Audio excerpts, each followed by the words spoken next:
More speed.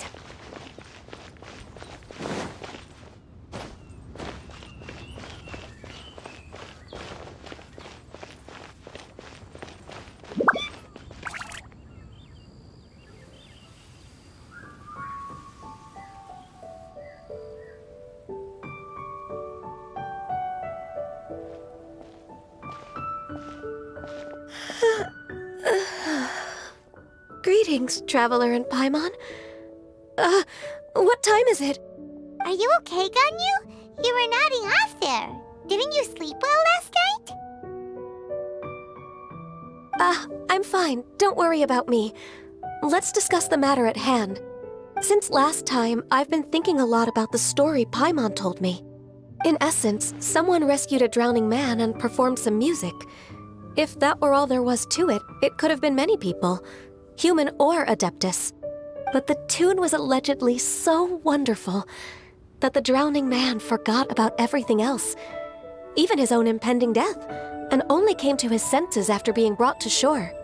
Perhaps there was an adeptal power at work in that music that he, as a mortal, could not perceive. Or perhaps he sensed a power surrounding him but lacked the words to describe it, not knowing where it came from. Either way, if this part of the story is true, then the rescuer has to have been an Adeptus. You really think so? But this story is all the way from Fontaine. Isn't this a bit of a long shot? Also, Paimon's really curious about how people from Fontaine think this fairy lady looked. Then she looked just like Ganyu. Guess that does technically make sense. Actually, Ganyu, if you had to save a drowning person, how would you go about it? Huh? Me? Well, I'd get them to the shore, and then I'd probably hide behind a tree and watch them for a while. Once I was sure that they were going to be okay, I'd slip away without a sound. Got it. So basically, Ganyu's the type of person who doesn't like taking credit for her good deeds. No, it's not like that. I'm just not very good at explaining things. And I also find it really awkward accepting other people's gratitude. Well, what if this Adeptus in the story had a similar attitude? That would explain why she just left without saying a word. She was probably thinking something like, One was merely passing by and saw fit to address this egregious disruption to one's graceful zithering at once. You may keep your thanks to yourself. That was actually a very good impression of Cloud Retainer, Paimon. As far as I'm aware, Cloud Retainer isn't the most musically gifted. Still, we can't completely rule her out just yet. If we set off now, we could head to Mount Outsung and ask her about it. You'll be able to confirm either way if it's her, and I can, I've been in Lea Harbor for so long now that I'm just not as familiar with the Adepti anymore. If there's anything we want to know about them, she's the best person to ask. Sounds great! And we're pretty close with Cloud Retainer by now, so we probably don't even need to bring her food this time, right? I've prepared a gift for her to mark the festival, just in case. However, Cloud Retainer spends most of her days studying mechanisms in her abode. She's on her own so much of the time that the moment she has someone to chat with, she just... Never mind. I promised I'd help Mr. Dvorak, and now that I've made the contract, I can't be having second thoughts. Traveler, Paimon, let's set off for Cloud Retainer's abode. Seems like this is a tough decision for Ganyu, but she's made up her mind now. Paimon gets why she'd be so anxious. Okay, how about this? If Cloud Retainer tries to start telling stories about her again this year, we should pipe up and change the topic. Wait, did she leave already? Hey, Ganyu, wait up!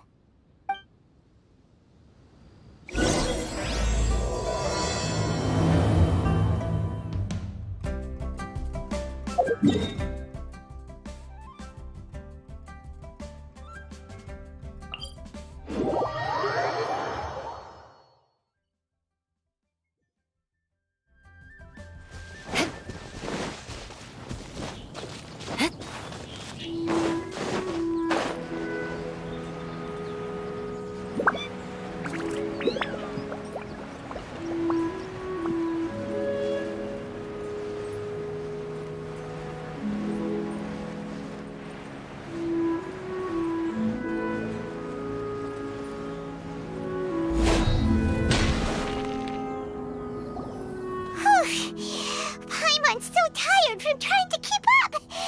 Don't either of you need to take any breaks? I can't believe it. Cloud Retainer is not here. Huh? Did we miss her? She doesn't like to travel, so in the past, it's always been the other Adepti who come to visit her during the festivals. Somehow Paimon doubts that anything could cause serious trouble for her. True. Now that I think about it, Cloud Retainer would be quite capable of taking care of anything on her own.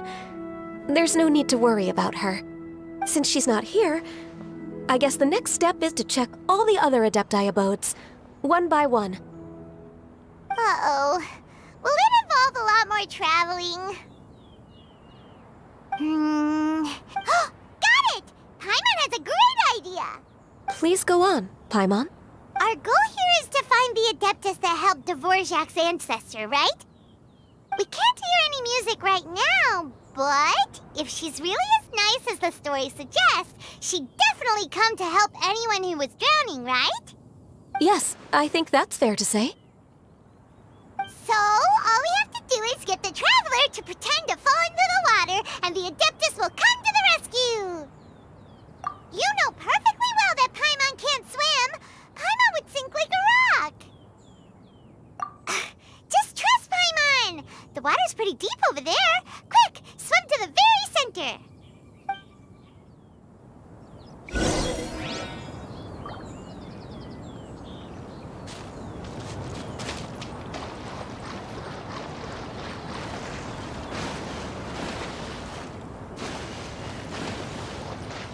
More speed.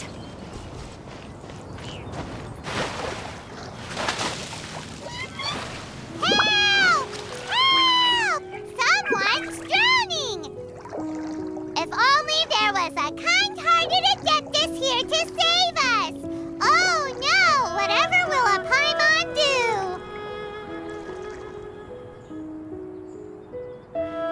do? What is going on?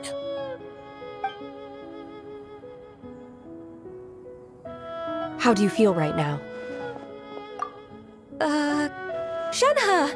And the Conqueror of Demons! Why don't you say something? Please don't make Paimon explain it. Okay, fine. Paimon will explain. We're looking for an Adeptus who's good at being a lifeguard and playing music. But if the Adepti aren't gonna stay home, then how are we supposed to find them? It wasn't me. Yeah, so this Adeptus is most likely a woman. And I am not an Adeptus, as you both already know, Traveler and Paimon. Okay, so this is Paimon's fault. No way Paimon would have suggested this idea if she'd known how awkward this was gonna be. Glad you're okay. As far as I know, the one you seek is no Yaksha.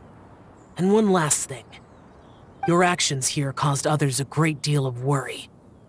Do not repeat them again in the future. As ever, the conqueror of demons comes and goes, just like the wind. Right. I didn't dare to say a word. How's your training going, Shenhe? Have you made any plans for Lantern Rite? We could spend it together in Liyue Harbor if you'd like. Oh, I had planned to spend the festival with Master this year. However... Oh, speaking of Cloud Retainer, when did you see her last? Earlier this morning, she set off for Mount Hulao at dawn. I noticed she was using an Adeptus art of some kind to protect a mechanism that looked like a boiler. Maybe it was a gift for Mountain Shaper. I did not inquire. So we just missed her. Please excuse me for a moment. I think I'll leave the gift in her abode. Sure. Thank you. It sounds like Ganyu and Shenhe have gotten a lot closer recently. Yes. During the summer and winter, I continued to train with Master. In the other months of the year, I have been learning to adapt to human life in Liyue Harbor. Ganyu arranged accommodations for me in the city, and also recommended several work positions for me. But when I try to blend in by referring to her as Miss Ganyu or Lady Ganyu, like the others, she says I mustn't address her like that. Sometimes I'm supposed to copy other people. Sometimes I'm not. It's a little difficult to keep track of everything. Oh, is that what it is? Noted. So, you came looking for Master today because you wanted to ask her about the mystery Yep. Oh, speaking of that, have you ever heard any music while out training in the mountains? Music? What is that? It's, a kind of a happy or relaxing sound. Or, a nerve-wracking sound. Or even a terrifying one. Okay, I'm done. I also left her a note so that she knows where to find us. We won't miss her again. Yay! That's really... We were just talking about this thing called music, and based on Paimon's description, I do believe I hear it every day. Please follow me. Oh, really? Great, let's go!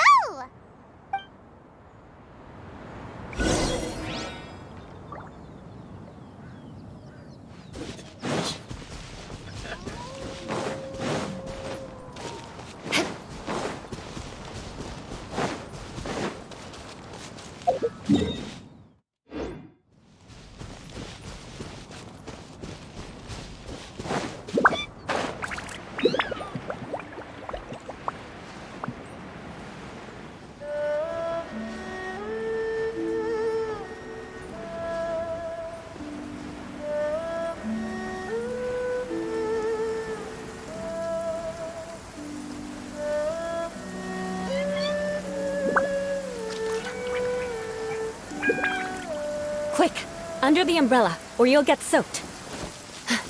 You can't risk catching a cold, because it might turn into something more serious. And if that... This is the place. I enjoy training here to the sound of music.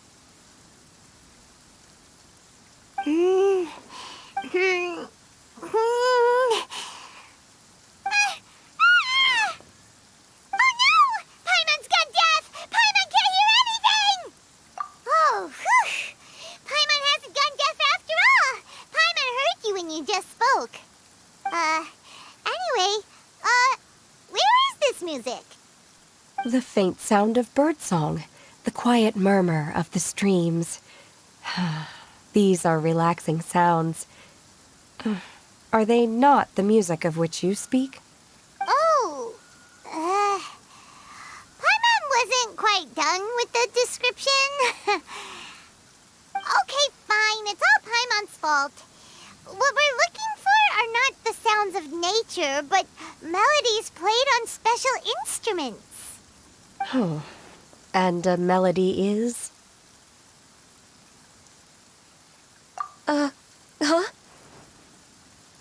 Hey, Why don't you just sing that one melody Shen has heard before? It'll probably help her to understand what we're talking about.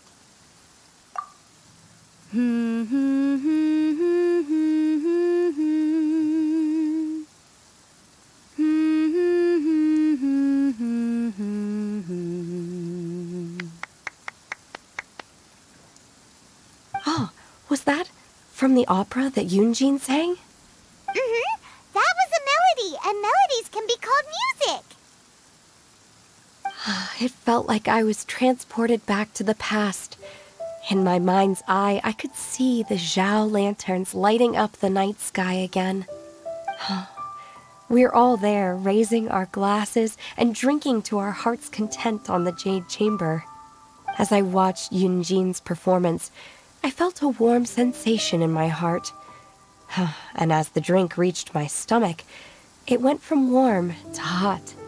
When you hummed that melody just now, feelings from a whole year ago came right back to me, as strong as they were on that day. So that's the power of music. Wow, Shenhe. That was so deep!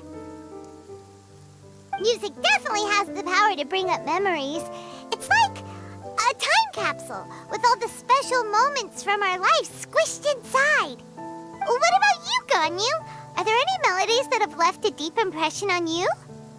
I don't remember if my parents ever sang any lullabies to me. I know some local folk songs, and a few other things come to mind too. The songs of the sailors down at the docks, the little ditties that the vendors call out in front of their beloved shops, the tunes of folk artists performing on the streets. Yes, that's right. In the past, whenever I heard the sound of those tunes, I always felt that they were worlds apart from me. Nenny and Leah probably view me as a non-human. And they are right, in the sense that I never could connect with humans' artistic expression and their sentiments. So I haven't been able to integrate into their community and be a part of their lives. At least, that's the view I held in the past. Only more recently did I start to realize that the only barriers are ones that I have erected with my imagination. The way those melodies make me feel isn't all that different from other people after all. They're about mundane details of everyday existence. Life's ups and downs, joys and sorrows. Even though we come from different backgrounds and have different stories to tell, when it comes down to the most common things that we see and experience around us each day in the city, in that sense, we're all the same. You go, Ganyu! You're really making progress. You have loads of friends in Liyue Harbor when you think about it. Like, okay, maybe some are more like coworkers and bosses. But at the very least, Kuching and Shenhe are your friends now, right? Yes, I am. Technically speaking, we should refer to each other by the conventional forms of address used among fellow disciples. But now that I know what constitutes a friendship, I do believe we are more friends than co-disciples. Thank you, everyone. Once the days are warmer, I would like to host you at my home in the city. Please invite Kuching as well. I've planted many types of flowers. I'm sure some of them will be to your taste. You are too kind. I couldn't possibly. Nonsense. You are my friend. I have cultivated and cared for the flowers just as you taught me. Once you've seen them for yourself, I am sure you can advise me how to do an even better job next time. I will save some for decoration. We can feast on the rest. Then, thank you in advance. Wait, what is that saying again? If you insist? Do people say that? I'm not completely sure either. It doesn't matter, okay? You got the point across. No need to split hairs. Paimon's more concerned about your idea of a girls' night out. Eating flowers? Really? Does this have anything to do with you both being the disciples of that illuminated bird? Who dares refer to one not by one's Adeptus title, but merely as that illuminated bird? Master. Our greetings, Cloud Retainer. Ah! There it is! The illuminated bird has landed! Double humph. Now she has the gall to use it rather than she, even after being chastised once already? Huh. Barely a moment has passed since we last met, and yet your impertinence has reached new heights. Very well. If you refuse to learn your lesson, one shall scold you no further. One has received your message from Ganyu. On the matter of the Adeptus you seek, one suspects to know their identity.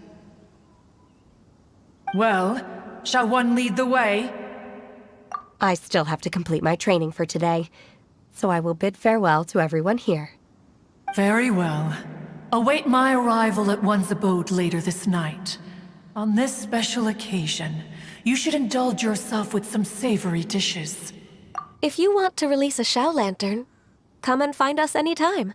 Thank you, everyone. Happy Lantern Rite to you too.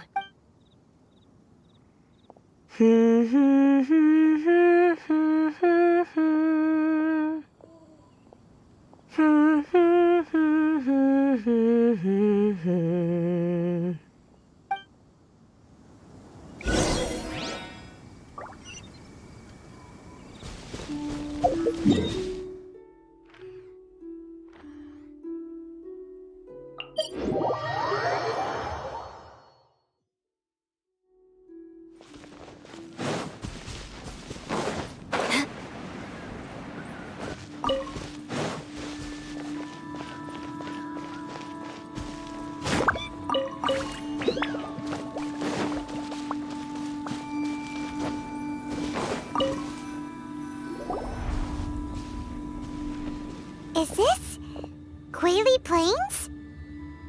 Cloud Retainer, why did you bring us here? Ganyu is of course familiar with the name Guizhong, but have you ever heard of her?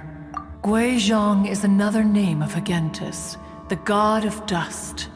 She was extroverted in nature and adored social gatherings and inventions alike.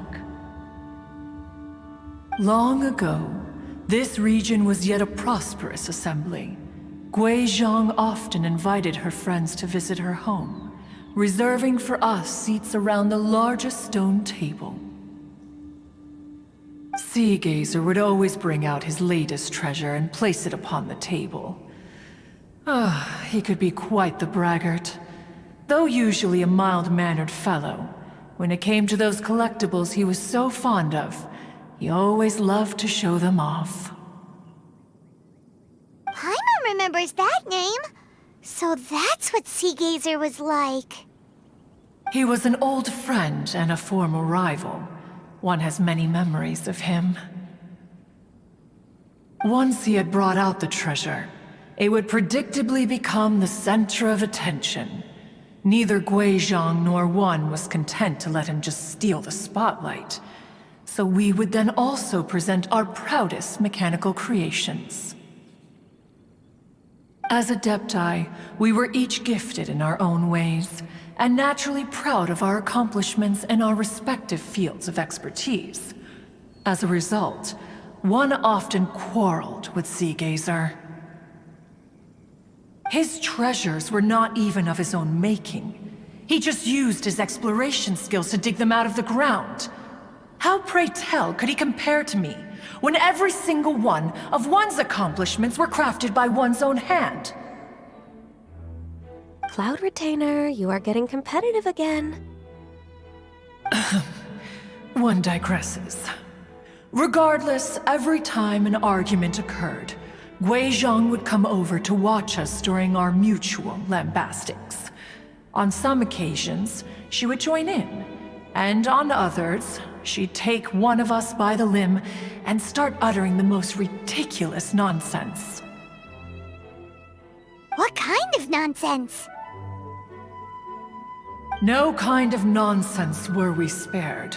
Sometimes she would brazenly opine, Ah, why argue between yourselves when neither of you could ever hope to beat me? Other times, she would make unsolicited suggestions, such as, once you two are done arguing, let's go to the foot of the mountain and grill some meat. She always sought to make everyone happy, and one must say, she had quite the gift for it. No matter what nonsense she said, one never felt bothered or offended. It also helped that she never referred to one as that illuminated bird or ladybird. Come on, get over yourself! Anyway, just as our impassioned arguments would reach the apex of acrimony, Marchosius would bring his delectable dishes to the table. Who would dare snub the stove god and his wondrous creations? At the sight of him, we would all immediately drop the argument and prepare the table for a night of feasting and drinking. Back then, one was always bothered by how the cups Rex Lapis brought were always too square for one's taste. Can you see yourselves ever enjoying a drink from a square cup? Then you are most tolerant, but that is its own virtue. Even one could never find fault with Marchosius's cooking. As we ate, Guizhong would continue to find topics for conversation, filling the table with humor and laughter. Each of those old fossils had their character flaws and points of obstinacy.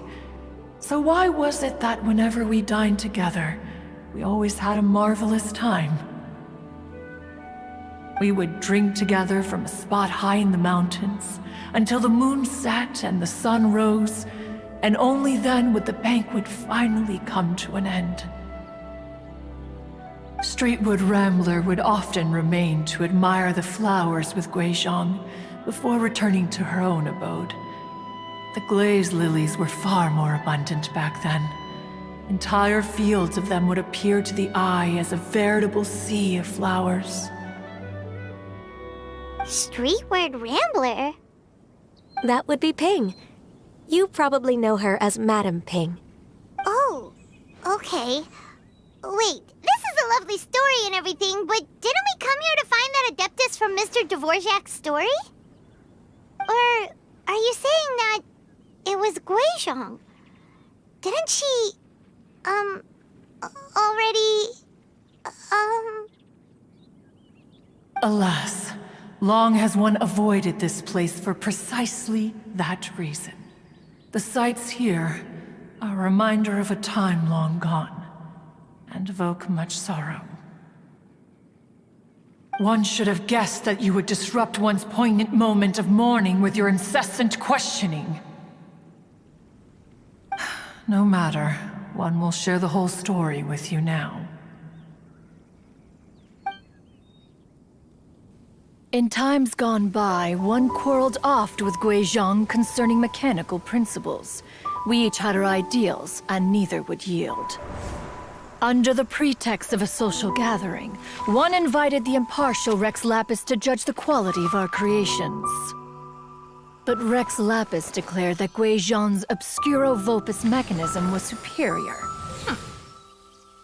Though one was too proud to acknowledge it, in one's heart, one knew that Guizhong was indeed the superior talent in the mechanical arts. As for the story between Guizhong and Streetward Rambler, that begins with a certain bell. In Guizhong's opinion, while mechanisms were no substitute for human composers, they were yet capable of producing simple but fine melodies. But Streetward Rambler believed music to be an expression of the soul, an emotional enterprise that could never hope to be replicated by machinery. They argued endlessly, until one asked Rex Lapis to intercede. He confiscated the bell and designated it for ceremonial use. Thereafter, one would often find them convening in the mountains, discussing music, mechanics, and all the affairs of the mortal world. But These good times were not to last. War broke out between the gods, and soon engulfed the Guili Plains. Guizhong was overpowered by the enemy, and fell in battle. When Streetwood Rambler and I arrived at the scene at long last, all that remained among the ruins was her lifeless body. After this, at Streetwood Rambler's request, Rex Lapis granted her the cleansing bell for safekeeping. To honor our friend's memory, one made a few finishing touches to her ballistic device. Many lantern rites have passed since then. Many greetings and goodbyes.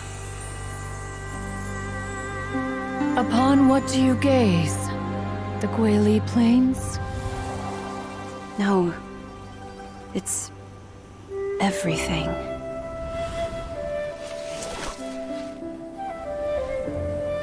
We think of human life as like a lantern that's lit one minute and extinguished the next. But are we Adepti so different? Perhaps as dust settles after a storm, we too must one day return to the world below.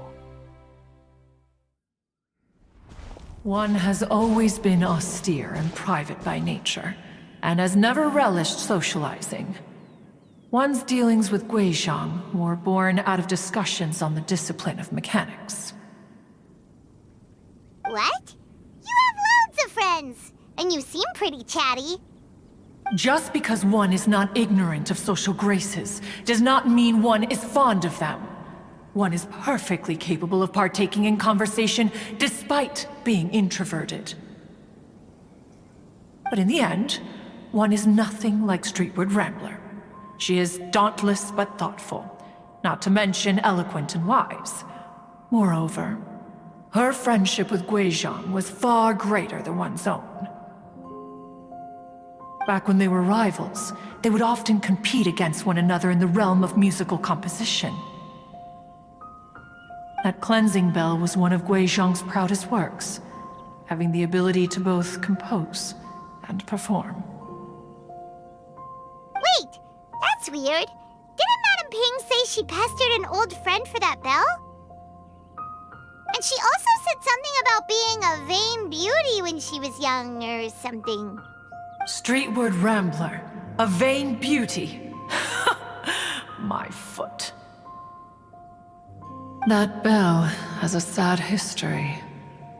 Clearly, she refrained from sharing with you the truth of its origins, since the right time had not yet come.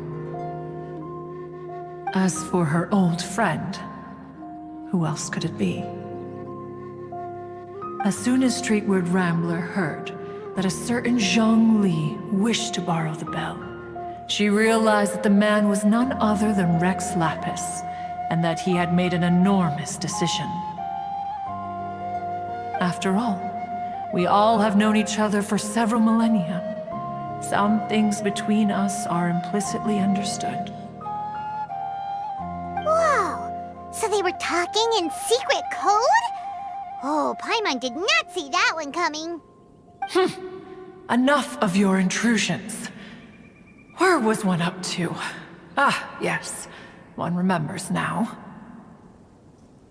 The cleansing bell is powered by a mechanical art, and can be used to great effect as an accompanying instrument. After the passing of its creator, it was used on numerous occasions during rites of parting. But Streetwood Rambler did not acquire it from Rex Lapis for the purpose of producing further funerary tunes. No.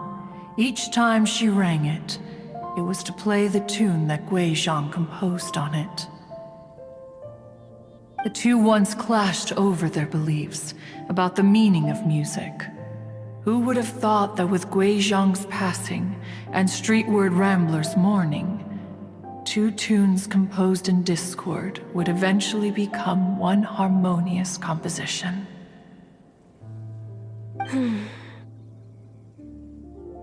Once upon a time, Streetwood Rambler also loved gatherings, liquor, and music. But after Guizhong passed, she preferred her own company, She could often be found sitting alone at a mountain summit, contemplating and reminiscing with her zither. The music would go from mournful to soothing to impassioned. Many years passed before she finally composed a melody to her satisfaction. In celebration, she played the tune to the clouds. Regrettably, one has only ever heard her play that tune once. Which brings one back to the matter you've been investigating. Perhaps it was during that performance that the ancestor of your Fontaine friend fell into the water and was saved by Streetwood Rambler. But if she was so happy with the melody, why would she only play it once? One was also greatly perplexed by this. After suppressing one's curiosity for a long while, one finally approached her and asked why she would retire the tune after having spent so long on it. In response, she said, "Though the strings that played that melody survive, the one who inspired it is gone. Tell me, Cloud Retainer, when the one attuned to my soul is no longer here, who else could hope to understand this tune?" Aw, poor Madam Ping. I just remember being taken care of by you when I was young. Once the Archon War came to an end, I stayed behind in Liyue Harbor to honor my contract. Although I met Guizhong a few times, I never knew anything of this particular story. Guizhong was quite the visionary, but tragically passed before her time. Her manuscripts still lie unfinished in the realm of clouds. Blank pages give one cause for contemplation on what might have been. Had you not decided to search for that mystery Adeptus, perhaps these stories, too, would have been lost to the sands of time. As of now, you know the truth. That the Adeptus who rescued the drowning man was none other than Streetwood Rambler. Do you intend to discuss this with her?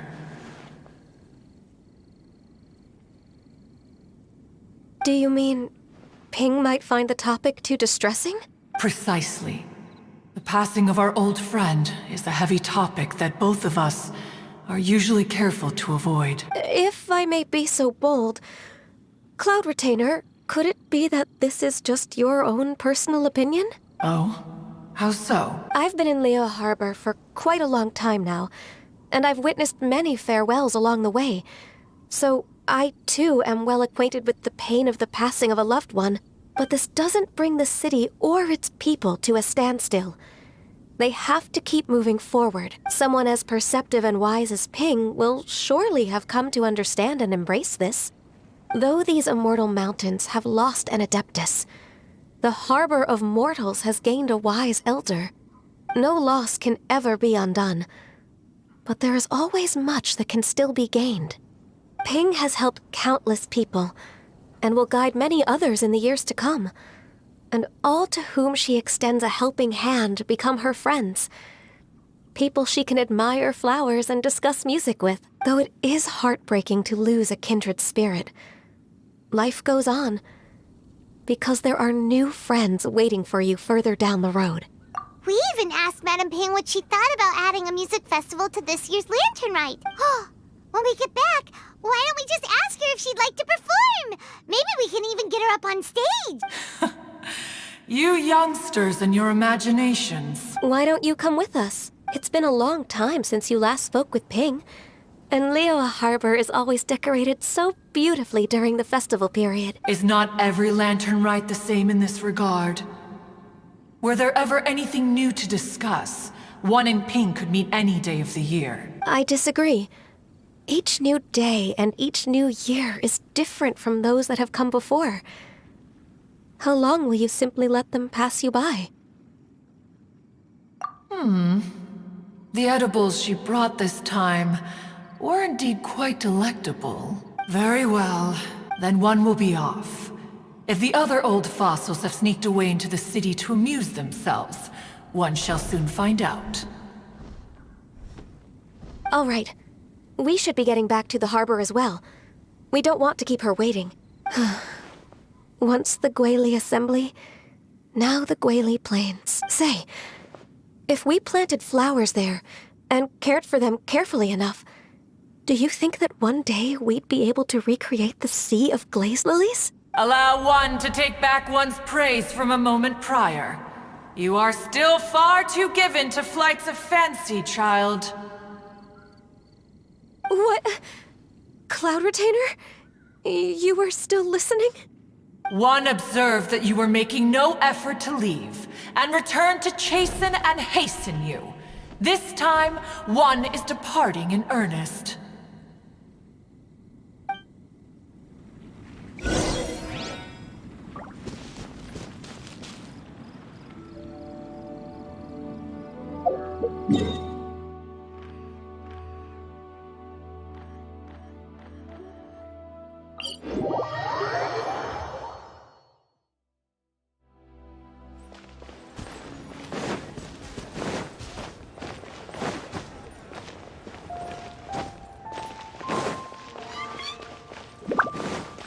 More speed.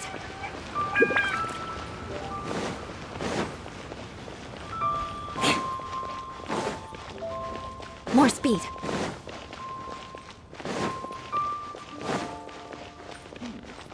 This is a peaceful neighborhood. Whoa! Madam Ping? And Cloud Retainer? It appears you made haste after all. One arrived but moments before you. Oh, bless my soul. To what do I owe the honor? How nice of you all to come and visit me. Miss Illuminated Bird, haven't you said anything yet? Said what, precisely? And why should one be tasked with saying it? 'Cause you're the one who's known Madam Ping the longest.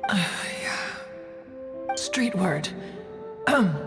Or rather, presumably, you would prefer to be addressed as Ping? Oh, Cloud Retainer, you are uncommonly polite today. Given that Lantern Rite is almost upon us, the weather in the city is most pleasant, and a sweet floral fragrance lingers in the air. Ganyu, please continue from here. Huh? All right. So, this all started because we were trying to help Mr. Dvorak find the Adeptus who saved his ancestor's life.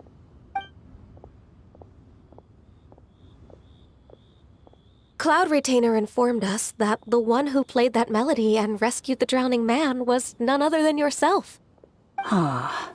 Let me think. Yes, I do believe I recall that encounter. What a long time ago that was. I'm surprised that you still remember it. Even more astonishing, perhaps, is the fact that this story has survived this long at all, when mortal lives are so very brief. It appears that she has proven herself right once again. Who's she? We like to call her Guizhong. From the look in Cloud Retainer's eyes, I sense that she has already told you all about her. Albeit reluctantly, one might add. There is no harm done. After all, Lantern Rite's very purpose is to commemorate the heroes who gave their lives for Liyue. Although Guizhong did not live to see the splendid sights of today, she was as much a hero as any other. So how has she proven herself right again exactly? Once upon a time, she said to me that humans were a weak form of life that she wished to protect with her wisdom.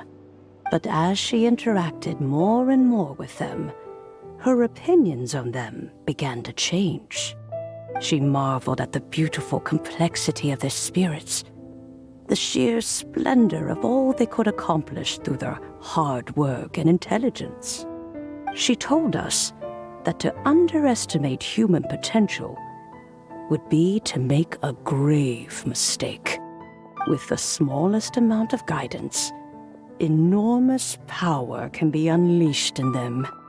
And a human who has reached their full potential may well be her equal. Someone who could have as much to teach an adeptus as to learn from them. She always had a way with words. That her mechanical accomplishments were judged superior to one's own was, one suspects, in large part due to her sheer eloquence. Speaking of mechanics, Cloud Retainer, do you still remember that potted plant mechanism? The one that the two of you gave me as a gift? Of course. Guizhong and One both put an immense amount of effort into that gift. It would be no overstatement to call it a testament to each of our individual technical genius.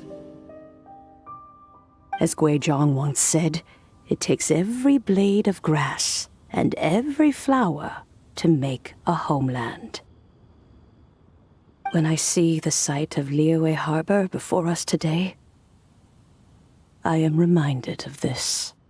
Madam Ping looks very emotional right now. Of all of us, it was Guizhong who was the fondest of these grand and exciting occasions. If she were still with us, I'm quite sure she would still be trying to best Cloud Retainer's finest works at every opportunity. Liyue Harbor is always filled with the sound of music at this time of the year. If she were here, one is certain that she would seek you out to discuss and debate the virtues of various melodies. Oh yeah, music! We've been dying to ask. What was the melody that you played back then? Oh, also, with you being such a music expert and all, why don't you join the concert as a performer?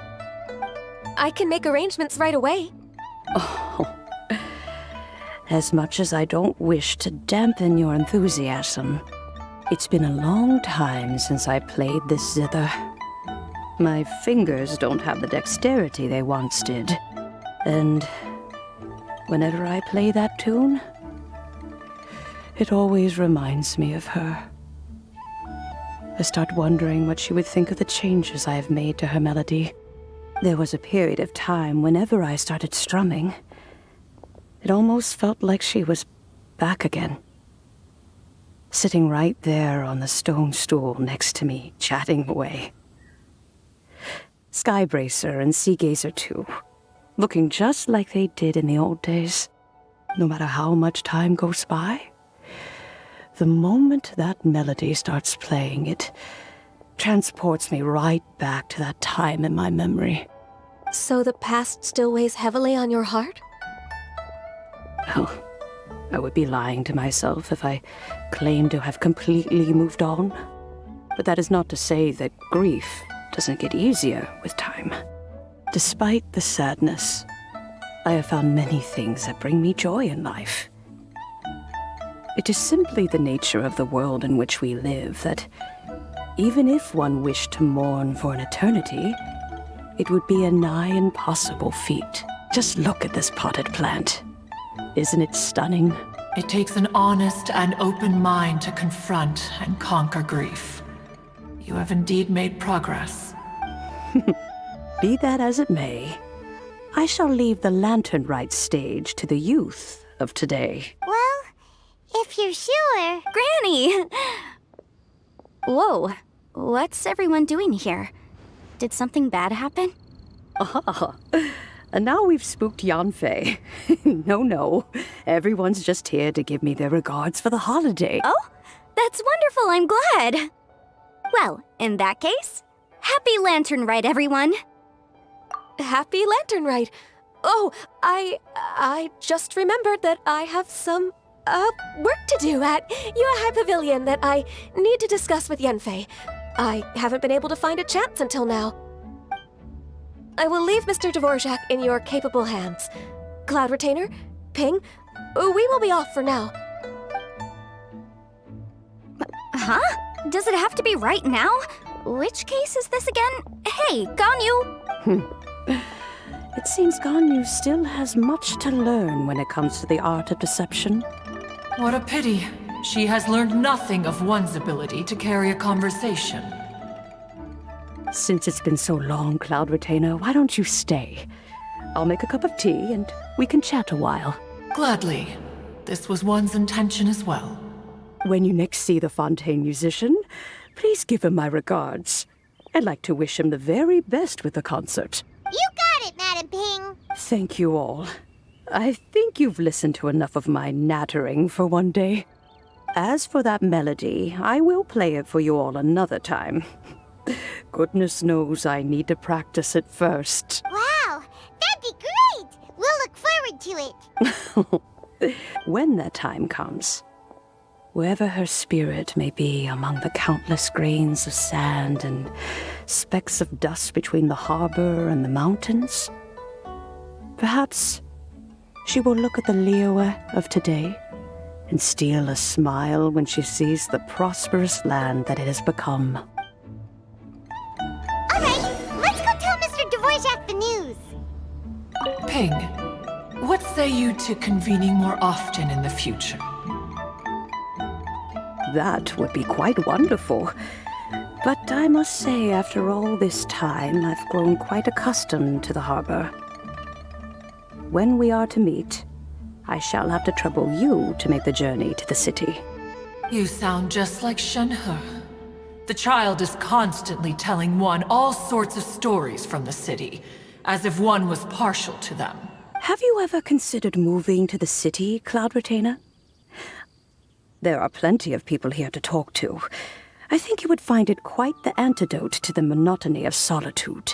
And if you looked around, I suspect you would find some young minds with an interest in the mechanical arts. Some of them even worth training.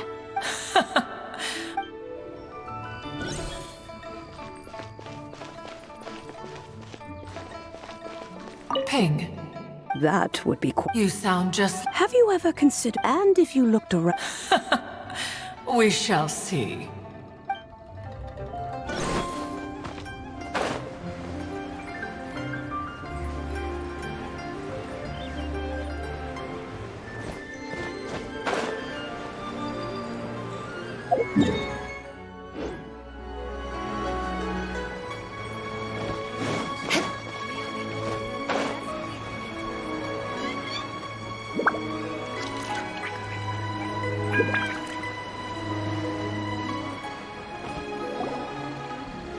Mr. Dvorak! Ah, and Kuching's here too! Thanks for helping set all of this up. Welcome back. Did everything go well? Really, really well. We found the person Mr. Dvorak was looking for. Are you serious?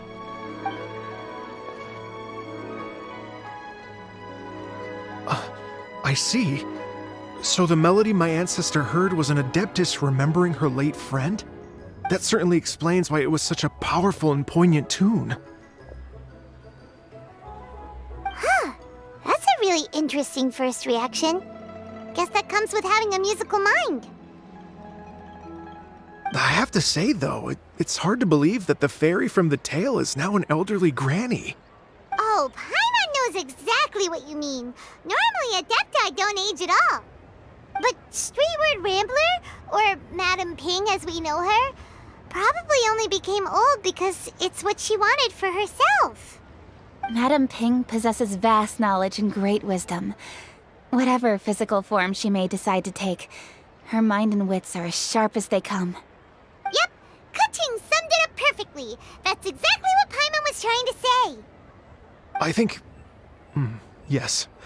I must thank her in person. That can wait until after the concert, though. For now, I need to devote all my emotional energy to the performance.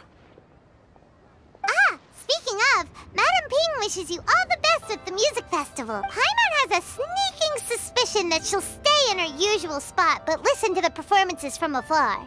Wait, are you serious? Oh no, now I'm starting to get nervous.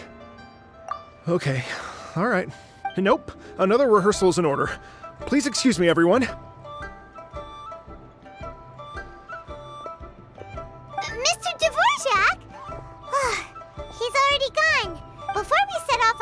research with Ganyu, he asked us about what music means to people. After our recent adventure, Paimon thinks we have a lot more to say about that now. Please, share your insights with me. Well, we found out that music can be used for good, but also for bad. It can make people happy and moved, but it can also be sad and bittersweet. And music is like a kind of memory written in people's hearts. It can put you in touch with feelings from a totally different time and place. It sounds like you had an eventful trip. Don't worry, I'm sure Ganyu will fill me in on all the details shortly. Wait, does that mean you're gonna carry on working? Mm-hmm. Just a few things to wrap up. All the groundwork is done. As long as everyone enjoys the festival activities, all our efforts are worthwhile. Happy Lantern Rite to you as well. Whew. That should be everything taken care of, right? Oh, no, wait. Paimon feels like she's forgetting something. What was it? Oh, it feels like it was a while ago. Shoot! Latent... Wait, no. Anyway, fancy bamboo shoots! Zhang-Li said he wasn't in a hurry, so if we went now, there's probably still time, right? Anyway, even if we don't make it, it's not our fault. He could have totally picked them by himself. Ugh. Anyway, let's go check with him at Wangsheng Funeral Parlor.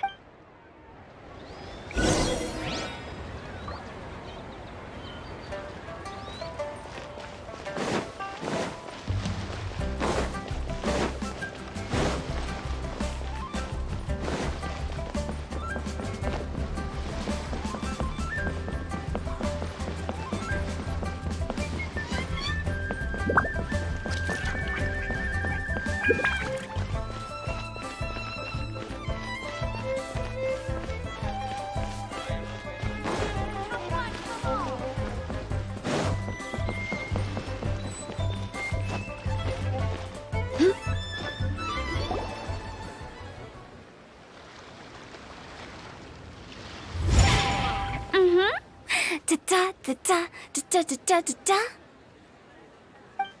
da da da. Oh. All right, let's take a break here. Oh wow, look who it is! Are you here to hang out with everyone's favorite funeral director? So you're just casually practicing your rapping skills at the entrance to your funeral parlor? In broad daylight? Okay. After everything we've been through, you don't see me for a hot minute, and you're back to being scared of your own shadow. We have all this open space, a clear view of the mountains behind and the sea in front. Not to mention we have several invisible audience members enthusiastically cheering us on. It's the perfect spot to rehearse. Invisible audience members? Gotta say, it took me a few days to get used to Director Who's way of talking.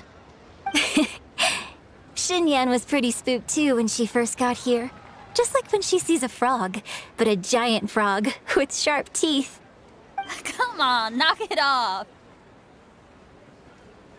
What's wrong? I've never seen someone look so confused before. Well, don't worry, because Director Who's here to explain it all. There once was a Fontaine musician who went around town on a mission. He came door to door for his iridescence tour, looking for acts to audition. With my words, Xinyan's chords, and Yunjin as our mentor, we'll take the stage by storm with flames roaring and the whole audience calling for more.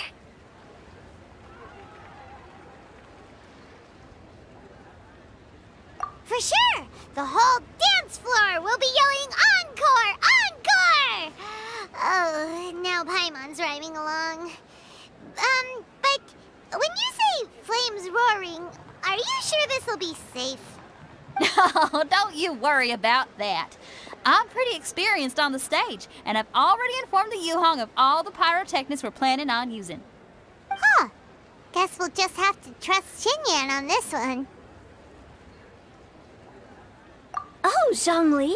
He took one of those fancy meal boxes and set off for the mountains.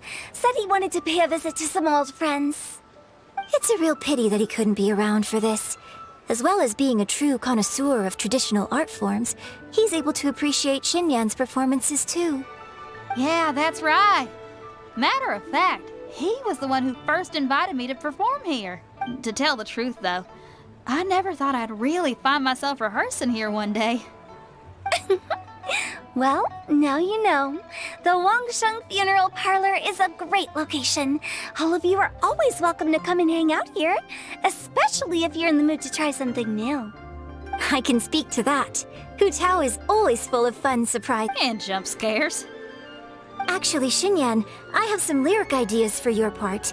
Do you want to go through them together? Oh, sure thing. I'm all ears. Oh, Traveler in Paimon, I believe Zhongli was heading to Mount Hulao, so make sure you're hiking up the right hill. When you see Zhongli, please pass on this message to him. It's up to him whether he wants to support us at the performance tonight, but I expect him to make time for the upcoming banquet we're planning. No excuses. You should join us too. It'll be a riot. If there's one thing I've learned from being a funeral director, it's how to throw a party.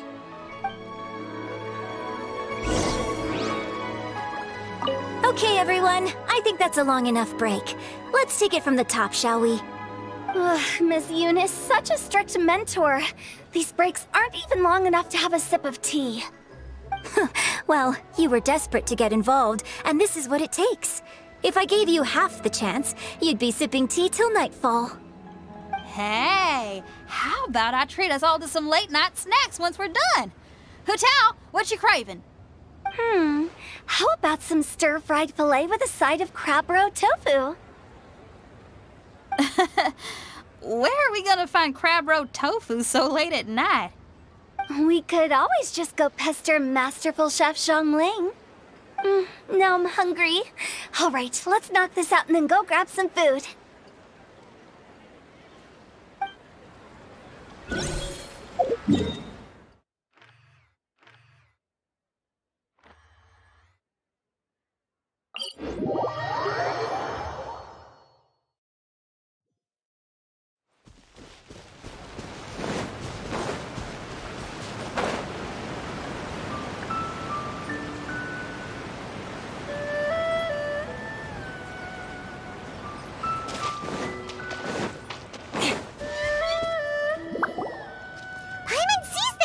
It's illuminated deer and illuminated bird number 2. A familiar face. Have you come from Liyue Harbor? How is the city nowadays? Everything's great. But if you're so curious, you can always go and check it out for yourself. In fact, Mooncarver has been taking many walks on Mount Tianheng in recent times. I believe the sights of the city are quite familiar to him. Zhongli, here you are. We've brought the bamboo shoots you wanted. Impeccable timing.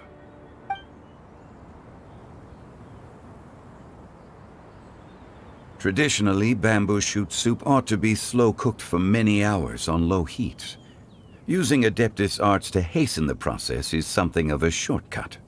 Wait, that mechanism, is that?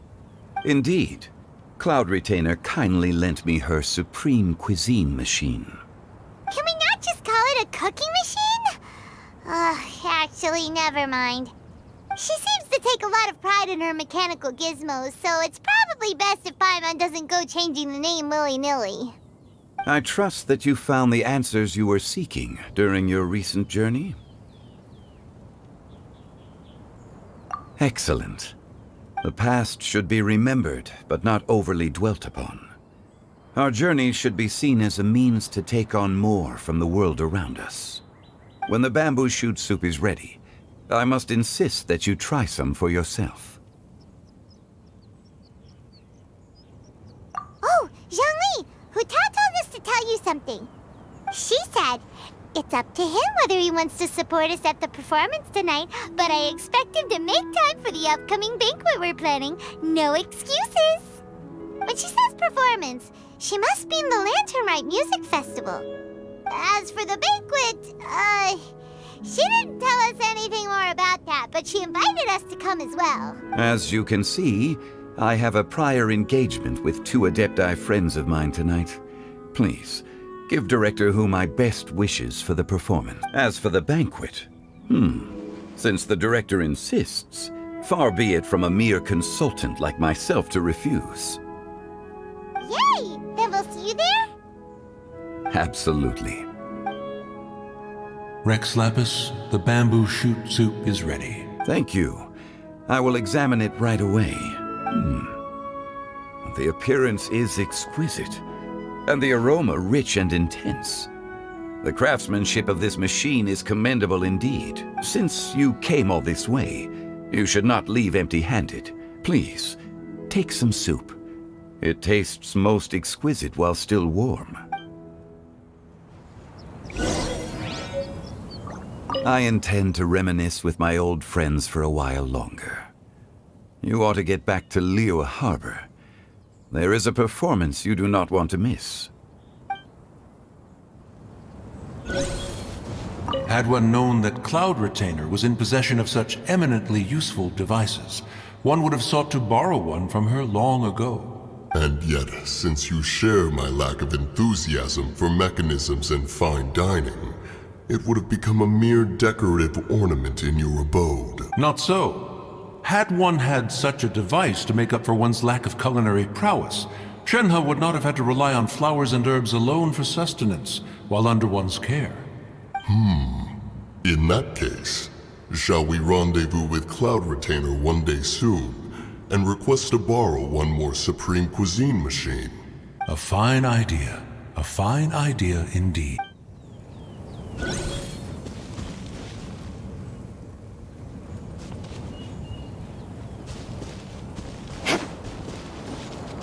Shudder!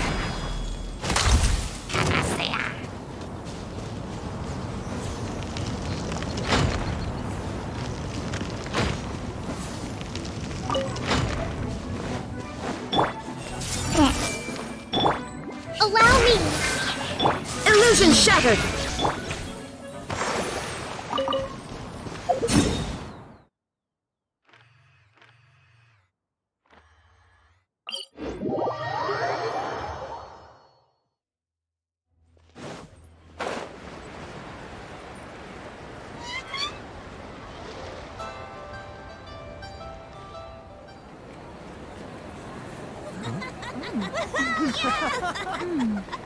I'm honored to be here on the Iridescence Tour stage. All right, without further ado, I'm Xinyan, this is Hetao, and this is a little something called... The Blaze Lilies!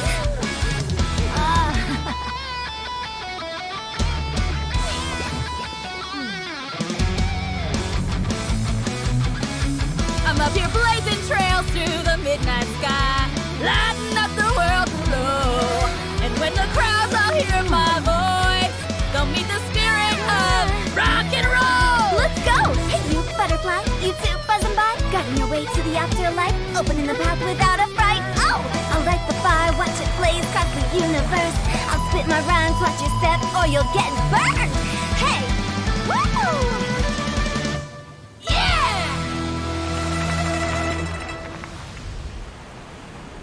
Does anyone have any plans tomorrow? With another year behind us, I think we deserve a celebration of our own. My treat. Interested? The Tianquan footing the bill? I can't miss out on that.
May the year ahead be a blessed one. I believe it shall be.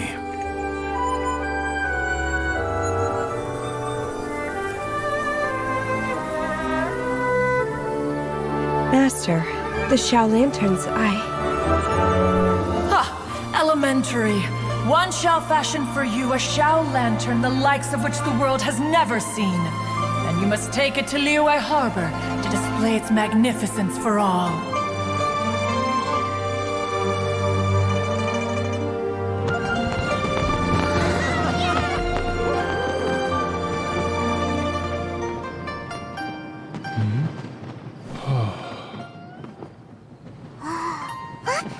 Listen! That must be Madame Ping!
Traveler, hurry! It's almost time for us to join Hotel for dinner! Ooh, and we'll be meeting at Shinue Kiosk. It's the place with a really long wait list. As expected of the parlor director, always so generous! Come on, let's go!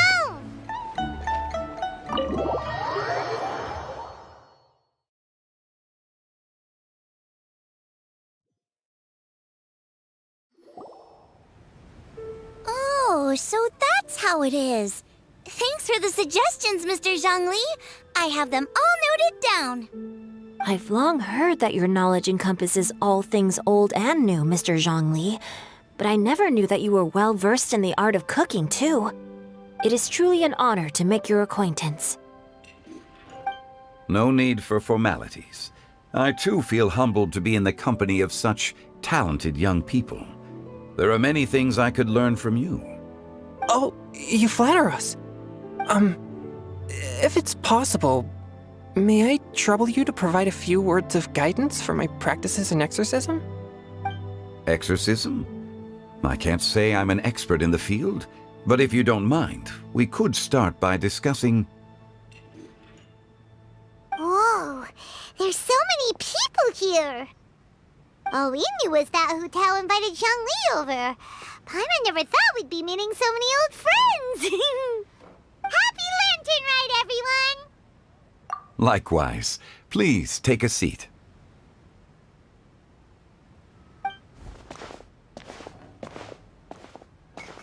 Happy Lantern Rite! Are you having fun? Me too. I've seen Xinyan perform before, but this is the first time I've watched something like this. I I heard that the audience loved it too, and she's been receiving quite a lot of performance invitations lately. She's more busy than ever, and Yoonjin's gonna help her. Yep, and they asked us to pass on their season's greetings to everyone. They hope we'll have a wonderful gathering. The performance was spectacular indeed. However, it gave Xiangling a huge burst of inspiration, which in turn gave us a bit of a headache. Us? Did Xiangling ask you to try out her dishes too? That, my friend, is beside the point. Watching you eat was enough for me. Come to think of it, I probably shouldn't have burdened Chongyun with eating my share too. Hold on, Xiangling came up with a new recipe? Let Paimon try! See, someone here knows how to encourage people. Thanks, Paimon.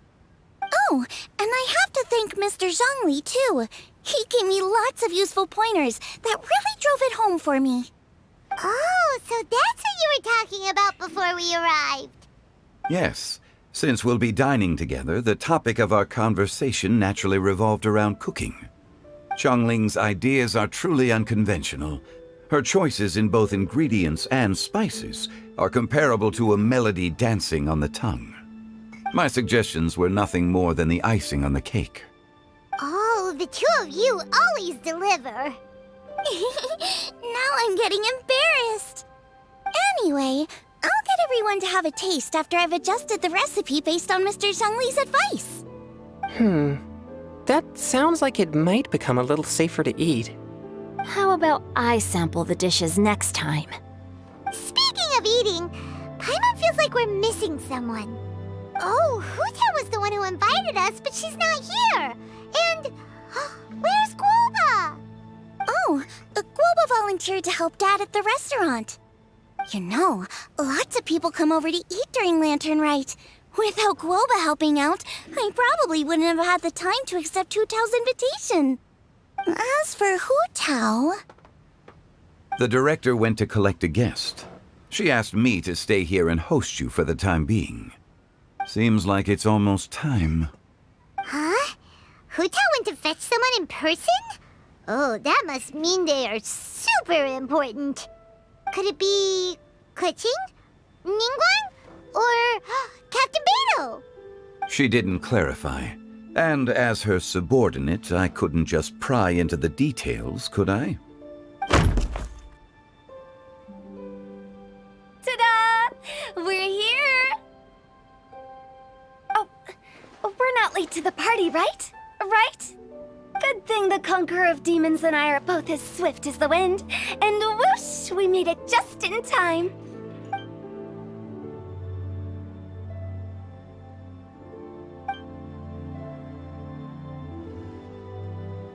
Oh. I see. So the important guest is the Conqueror of Demons. I've been looking forward to meeting you. The director didn't mention anything when she invited us. What a pleasant surprise. Gathered here with us tonight are not only young and accomplished individuals, but also the protector of Leo's peace, Adeptus Alatus. To convene here with all of you is indeed a great honor.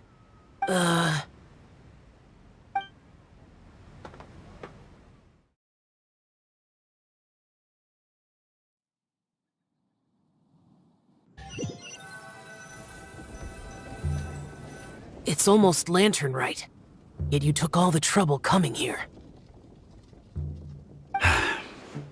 The director has a way of making it difficult to decline. Rex Lapis, may I ask what troubles you? The director asked me to buy sesame oil in preparation for the celebrations. Huh. Then why would you come all the way to Wangshu Inn? I had a pleasant chat with Chef Yenchao and received some spices from him. And, see? Here's some matsutake and a portion of ham. What about the sesame oil? It's a shame. I couldn't find the kind the director was looking for.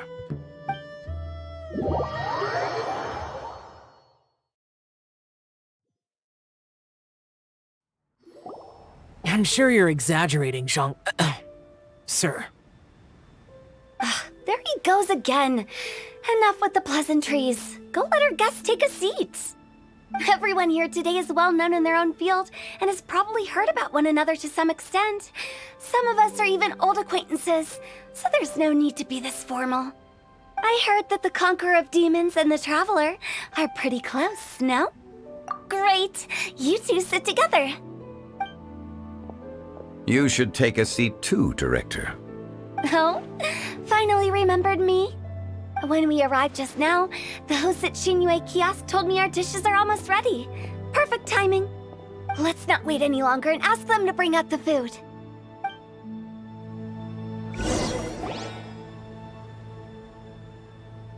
Paimon would have never guessed the person who Tao went to fetch was Xiao. Oh, that's also the first I've heard of the Traveler and Paimon being friends with the Conqueror of Demons. You know Xiao Chu? Knowing is a bit of an overstatement. I've always looked up to him. You might not know this, Paimon, but we exorcists have worked in close collaboration with the Conqueror of Demons for many generations, dispelling evil together, both in the open and from the shadows. Hard to imagine that thanks to Hu Tao, I've finally gotten the chance to meet him. Conqueror of Demons, I'm honored to make your acquaintance. Likewise. It is a great honor indeed to have a chance to meet the legendary Conqueror of Demons. Changyun has brought that name up quite a few times in the past. I remember you mentioning wanting him to understand the importance of exorcists. We know each other too. He helped try my dishes during the Masterful Chef's cook-off. I didn't think we'd have the chance to meet again. Happy Lantern Rite. No anecdote, however, compares to meeting you in person. I'm Xingqiu, Shangling and Changyun's friend. The pleasure is all mine. Whoa, everyone's getting all formal and polite all of a sudden. Paimon doesn't know what she should say anymore. Adeptus Xiao, mighty Conqueror of Demons, please accept Paimon's greetings too.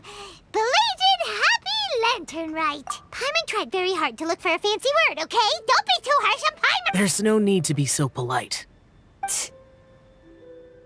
You're right. This was meant to be a nice little get-together between friends after all. Too much formality kills the atmosphere. I didn't plan this gathering only for everyone to walk on eggshells. Hiya. What's your true intention then? A little get-together between friends, sipping the finest tea and watching lanterns float into the sky, bidding farewell to the past and embracing the present with joy. And that is something our consultant would say. I think it deserves a standing ovation. Indeed. Exceptional acting skills, Director. As for me, I'm just here to have fun and treat everyone to something good. We all worked really hard this year, whether traveling or guiding, cooking, helping with the family business, exorcising evil spirits, or conquering demons. And of course, our consultant, who's been helping out at the parlor every now and then. Everyone has done some pretty amazing things. As the one who brought everyone together, it goes without saying that I'm the one most deserving of praise. Huh? Sounds kinda self-important, but Paimon thinks it's pretty amazing that she managed to talk Xiao into coming. He rarely ever enters Liyue Harbor after all. It wasn't as complicated as you think.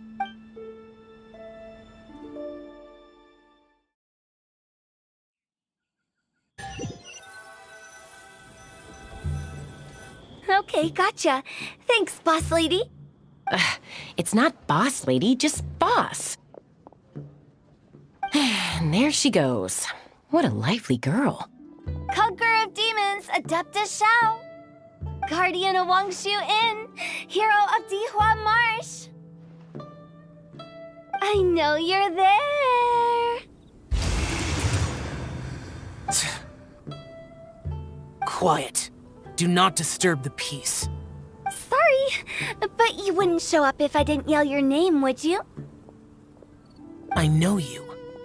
You're the 77th director of Wangsheng Funeral Parlor. Is there something you need?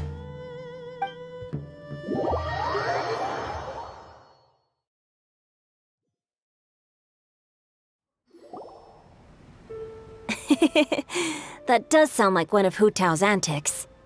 Did the Conqueror of Demons agree to come so that Hu Tao would stop pestering him? There might be other reasons. Smart guess. Huh? There's more to it? It gets pretty boring from here on. I talked about the funeral parlor's past relationships with the guardian yakshas. You know, just to be sociable. In the time of the Archon War, disputes were frequent, and disaster overtook the land. Humans couldn't escape from the torment of the plague, nor could they escape death. The Adepti vanquished the demons, the Millelith fought valiantly, and Wang Sheng Funeral Parlor was responsible for purifying the diseased and sending off the spirits of the dead. That is how the border between life and death was maintained during the war. And it effectively prevented further incidents from happening. That's right. 1 point for the consultant. But despite our deep-rooted connection, it still took me quite a while to actually convince him. You know him pretty well, huh? This matter is out of my control, so I need to be cautious. True, but I've kept that in mind too. That's why everyone here today is in one way or another acquainted with elemental power. Besides, it'll only be for a short while as we dine together. There won't be any lasting consequences. But I didn't expect there to be so many people. There's no need to worry, Conqueror of Demons. We're not feeling anything unusual so far. Our young exorcist over here is protected by his pure yang energy, so he's probably the most resilient. That's not the same. And did you just toss your carrots into my bowl? Hey, don't look away. Huh? What? I'm siding with Chongyun. I saw that too. You're lucky Guoba isn't here today. He hates seeing people being picky with their food. If he'd seen that, he'd definitely make you eat all your carrots. Huh? Guoba would do that? Is he that uncompromising? But now that I think of it, Xianglin told me that Guoba used to be the stove god. It sounds like you've heard the rumors.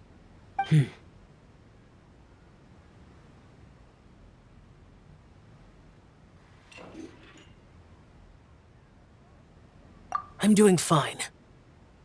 Not long ago, before Lantern Rite, I met an old friend. Thanks to his help, things have been a lot more stable than before.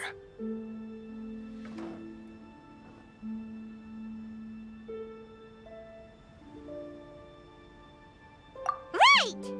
Wait, what? Seeds of story, brought by the wind. And cultivated by time. Did Paima just unconsciously complete that saying? That voice. Could it be? If I'm not mistaken, there's someone knocking at the door. Don't just sit there, Zhongli. Go welcome our guest in. No such need. I'm coming in.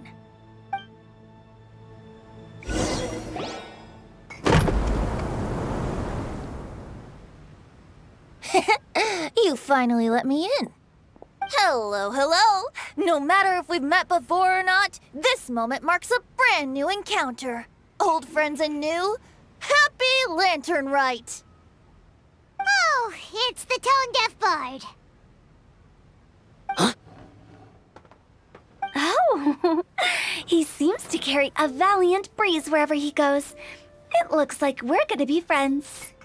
Fate has brought us together, so come on, take a seat and be my guest. Help yourself. Oh, I'll ask them for another set of cutlery. This young lady here is as bright as a fresh bouquet of flowers in the morning's rising sun. She no doubt is the one with the most authority here.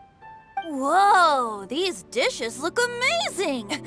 Is it really okay for me to join in? All right, I'm digging in! Huh, it's you! Oh, isn't this Genyu? Genyu? Yep. Now that I've taken a closer look, you're a fan of Genyu's works, aren't you? I met Xingqiu at a light novel convention. Ah, how I wish we'd met sooner. I never expected that there'd be another person in this world who could interpret Genyu's new novel as thoroughly as I could. Venti, you're being too humble. Considering your poetic talent, your fundamentals are way more impressive. Could this new guest be Master Xingqiu's friend? Yes. Monsters become more active than usual as we get closer to Lantern Rite. I was patrolling Dihua Marsh a few days ago, when I happened to run into this... You've already forgotten? I'm a bard, remember? And bards go around singing wherever they like. Oh, right. And this bard was performing in Dihua Marsh. It was a moving melody, and it made me feel relaxed and at ease. I couldn't help but stay and listen. Thank you for your patronage. I understand now, too. I'm Zhongli, currently working at the Wangsheng Funeral Parlor. It's a pleasure to meet you, new friend. And I'm his boss. Oh, and if there's anything unsatisfactory, let me know anytime. That's very considerate of you. Oh? No wonder. Only a boss as savvy and reliable as you would be able to hire such an impressive consultant. Oh, you're too nice, Venti. Not to brag, but our consultant truly is impressive. His knowledge extends across the stars and the land, and there's nothing throughout history that he doesn't know. From the sophisticated way he speaks, it's hard not to suspect that he could very well be an adeptus in disguise.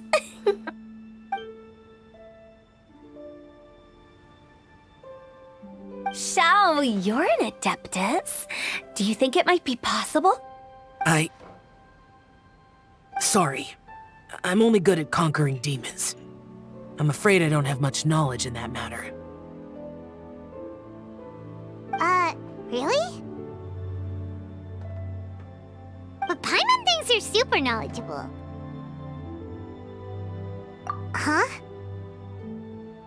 Oh, right! Xiao's a warrior. He doesn't come to the city very often, so it's, pretty Really? I've actually heard a few things about Mr. Zhongli before.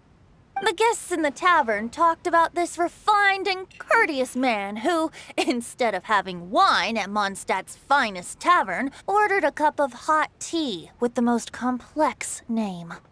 Now that you mention it, I seem to recall that there indeed is a musician like yourself in Mondstadt. I've heard that he's elegant and amiable, his works witty and vibrant. It's no overstatement to regard him as the best bard in Mondstadt. Now you're making me embarrassed. I would say that Mondstadt's poetry is a little run-of-the-mill sometimes. There's one I heard a while back that went, The old house is renewed, welcoming the spring breeze, awakening old memories. The meaning's there, but the word choices are unimaginative, and there's a distinct lack of literary flair. I think so too. The composition needs a little jazzing up. If I were to give it a go, I'd make it an old melon on a vine, a new flower that grows fine. Oh, good one! It feels unique and has a nice ring to it. You have great taste, Venti. I was right about you. Let's shake hands. Of course, of course. Hey, Xingqiu! Mind lending me a few books when we get back? Pick out some well-written ones. I don't know if it's my own lack of literary knowledge, but I couldn't tell the difference between those two. I don't think it's your fault. Chongyun's right. It's not our fault.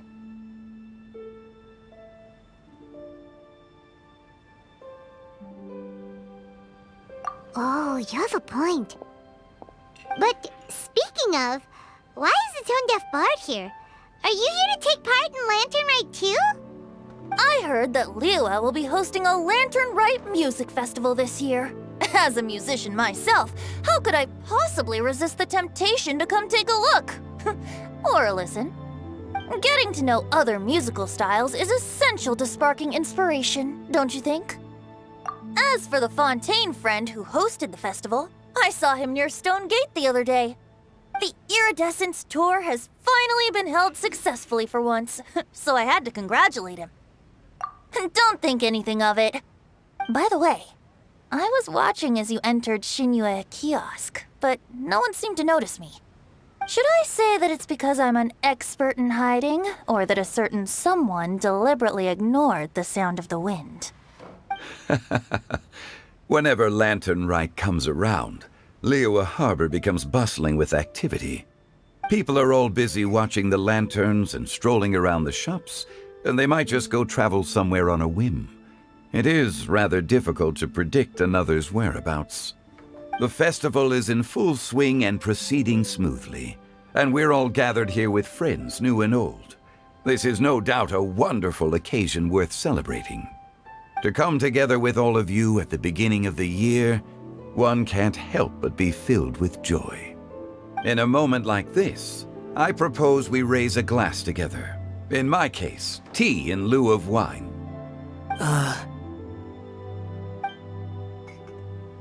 Very well said, Mr. Zhongli. That was exactly what I wanted to say. Now I'm getting a little self-conscious. I didn't cause you too much trouble barging in like that, did I?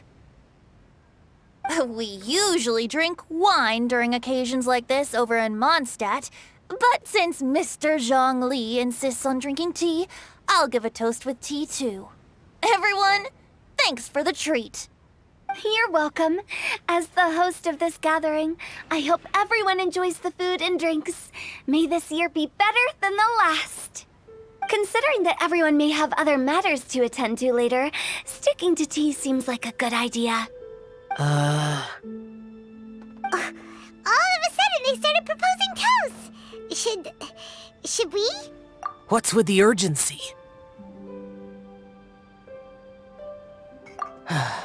Sure.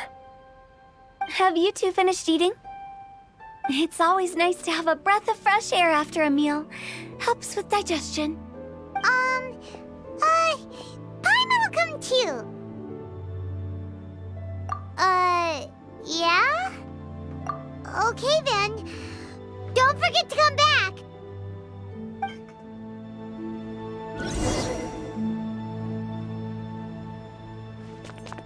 It seems like our new friend is an expert in wine. I deserve no such praise. I only drink for fun. It's nothing compared to your expertise. I'm glad we're only having tea today. What if I got drunk and said something nonsensical? I'd surely become an object of ridicule to someone I've just met.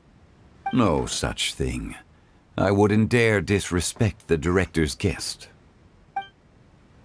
You're not allowed to leave Paimon here alone. To be honest, Paimon's worried about saying the wrong thing.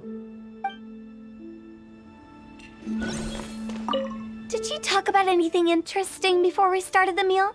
Anything fun I missed out on? Oh, we were talking about cooking. Mr. Zhongli told us that he went on a trip to Qiaoyang Village the other day and got a hold of some uncommon ingredients. Tea seed oil and sesame oil. He suggested I try using those in my new dishes. Oh, no wonder he left his post for so long that day. Those ingredients would be difficult for anyone else to find. I guess I'll need his help next time as well. About you and Venti. Could he be a partner in your family business? That's right. You know how my family is. A lot of business secrets can't just be divulged at the dinner table. Ah, just as I thought. Let's depart. You go ahead.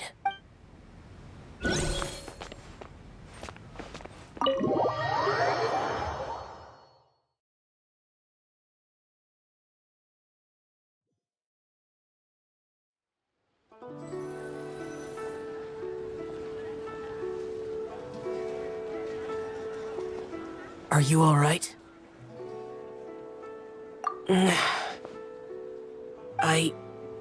It's hard to describe. It's not that. There were those among the Adepti who loved gatherings and idle chit-chat. Sometimes they would call up a few others for a drink. Even I got dragged along to their gatherings many times. The Adepti all have their specialties, making most of them proud and arrogant. Everything they say is straight from the heart. It never gets too complicated. But this time...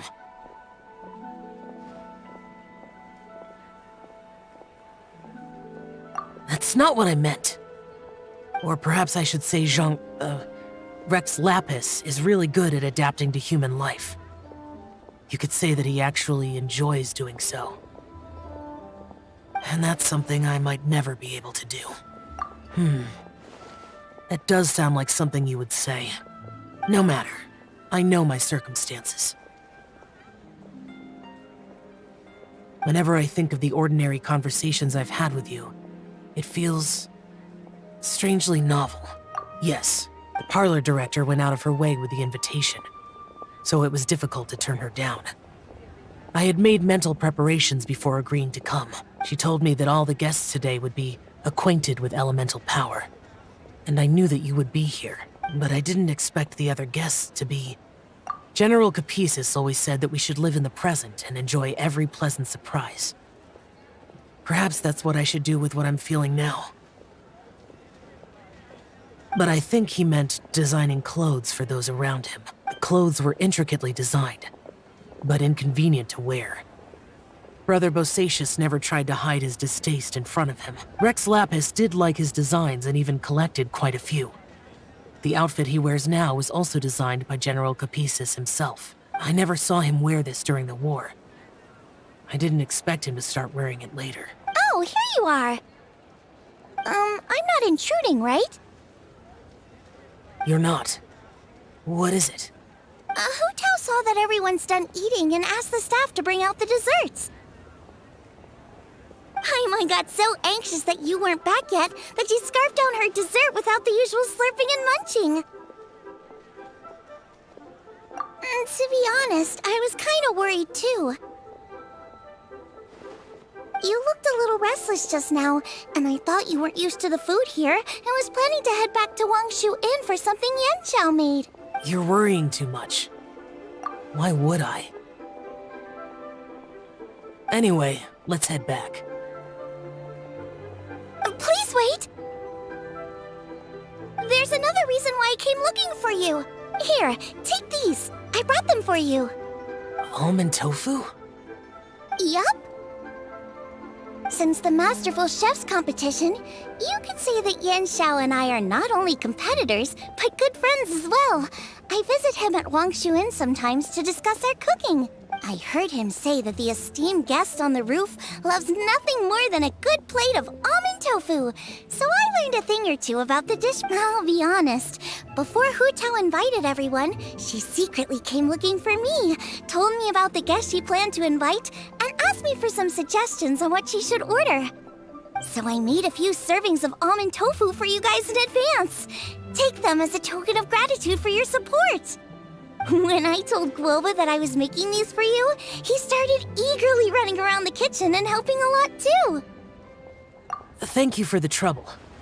There was no need to... I'll take them.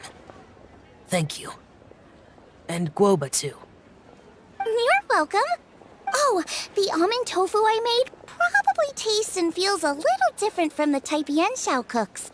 Please let me know if there's any improvements I should make. Okay. That's all. Alrighty, we should head back now. We can't keep Paimon waiting.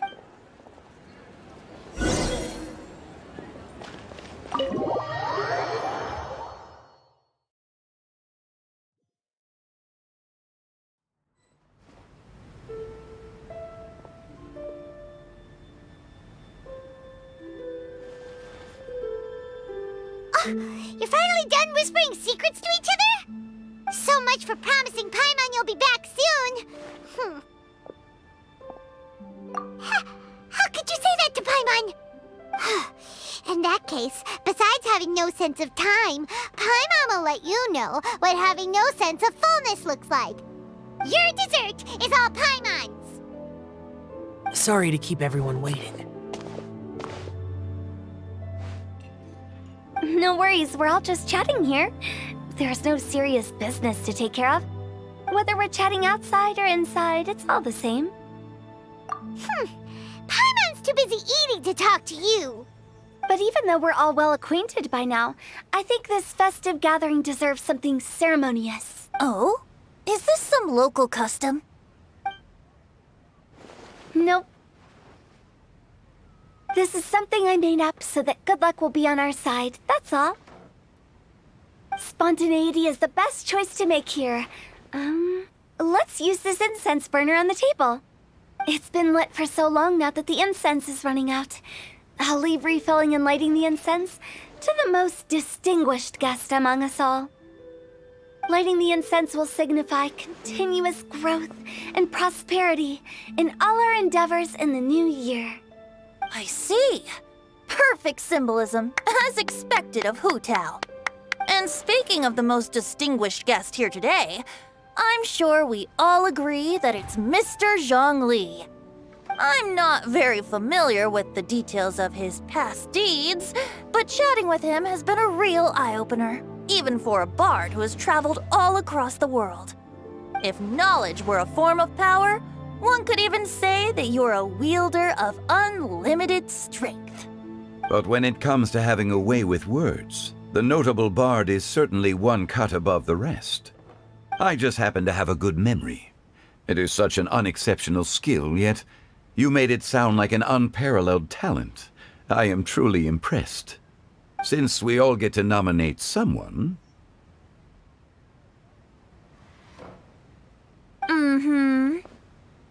I think it's only fair that we let the parlor director light the incense. Huh? That won't do. Don't flatter me just because I'm your boss. We are looking for the most distinguished guest here. As the host, I shouldn't be involved in this discussion at all. Now that we've enjoyed this table full of delicacies, how about we let our one and only chef here do the honors? Is this really the way this works? I didn't cook any of these dishes. It's not a big deal. Just look at her! Xiangling, the disciple of an adeptus, the stove god's best companion, the winner of the Masterful Chef's competition. The only heir of the famous Wanmin restaurant. A good old friend of mine. There's no better choice. Why does Paimon feel like we're back at square one again? Please stop! You're making me embarrassed. If we're looking for a distinguished guest, surely the second son of the Feiyun Commerce Guild counts. It's one of the largest commerce guilds in Liyue Harbor. Huh? Don't get me involved in this. Oh, not a bad choice. With the Commerce Guild's young master lighting the incense, we're all sure to make a huge sum of mora in the new year. That's not how it works. Making a fortune is indeed a fine wish, but it's of lesser importance than good health and happiness. Which means we should choose Chongyun, the skilled exorcist who keeps everyone's home safe from evil spirits. Huh? Now you're nominating me? I can't be the one when we have the Conqueror of Demons right here. Adeptus Xiao has the most seniority among everyone here today. We should... I refuse. I am most certainly not the most distinguished guest here. You should all be able to make the right judgment based on your observations. One person here is well acquainted with everyone else.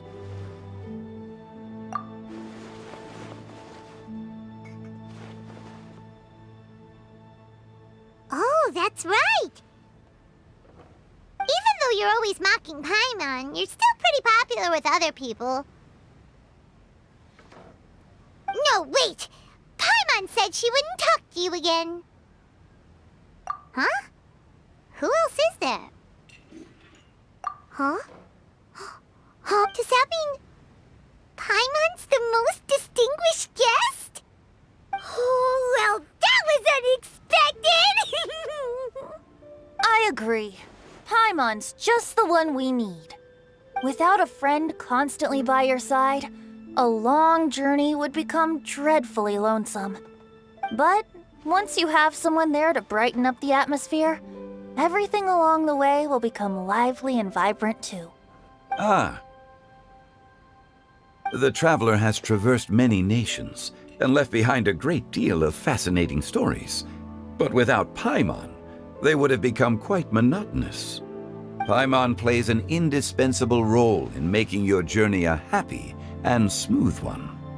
You guys, Paimon's not used to being praised like that. Those were genuine compliments, right? Thank you.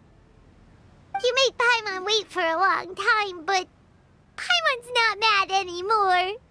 Don't take everything to heart, Paimon. Friends tease each other all the time. That is indeed true. That means Paimon is as important to the traveler as Guoba is to me. Looks like we've come to an agreement. Any objections before we proceed? I trust the traveler's judgment. Then Paimon it is. And now, the world's most excellent traveler's greatest companion, guide, and friend, Paimon, will be refilling and lighting the incense for us. Here you go. Take the match, and don't burn yourself. But if things go really wrong, here's a 2-for-1 coupon.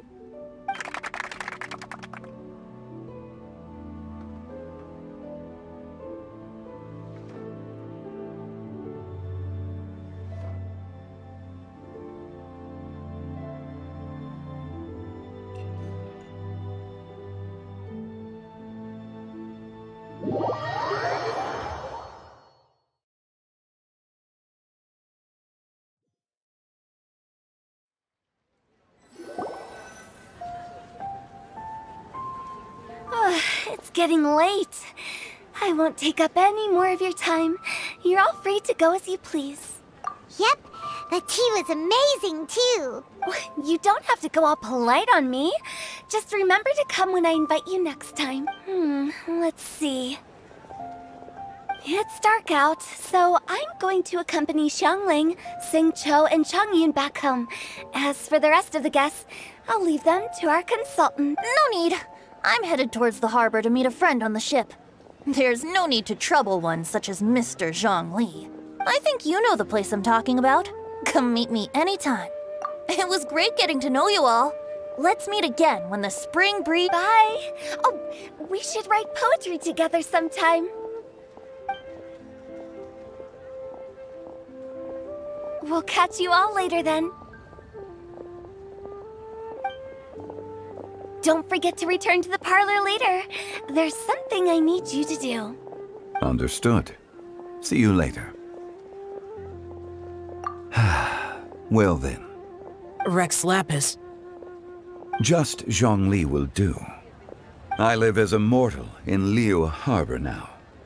I am just one among many who begin work at sunrise and retire to rest at sundown. If we were to consider status and seniority as Zhongli, I should be respectfully referring to you as Adeptus Shao. Heaven forbid. Not you two. I meant what I said. I heard that during the Lantern Rite Music Festival you conferred with Streetward Rambler and Cloud Retainer. I take it as you've gained a lot more knowledge about the past? The same truth will sound different coming from different people. As more bear witness to a story, feelings and interpretations expand in variety too. I once had a pleasant chat about the past and present with a Sumeru scholar named Soraya, and learned a few things about her research topic. From the evidence she found and the conclusion she made, her area of research is already very close to the truth. But there are multiple sides to humans and gods alike. In the legends recorded by humans, some gods were depicted as arrogant and condescending, while others were kind and capable. But whether to me, Streetward Rambler, Cloud Retainer, or younger adepti such as Shao and Ganyu, Those adepti and gods that may seem extraordinary to humans are something more akin to close companions. This was as true back then as it is right now. Just how Shao may seem unapproachable to most, but the Traveler has proved otherwise. So there's no need to dwell too much on certain things. Zhongli, what you're saying is... It looks like you understood what I meant. The director asked me to accompany you on your return. But I don't think you'll need my protection.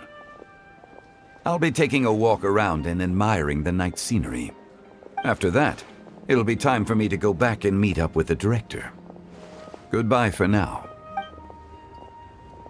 Bye, Zhongli! Everyone's gone now. Paimon always feels a little empty inside when a lively celebration ends. But at least you always stay by Paimon's side. No. Paimon got it mixed up.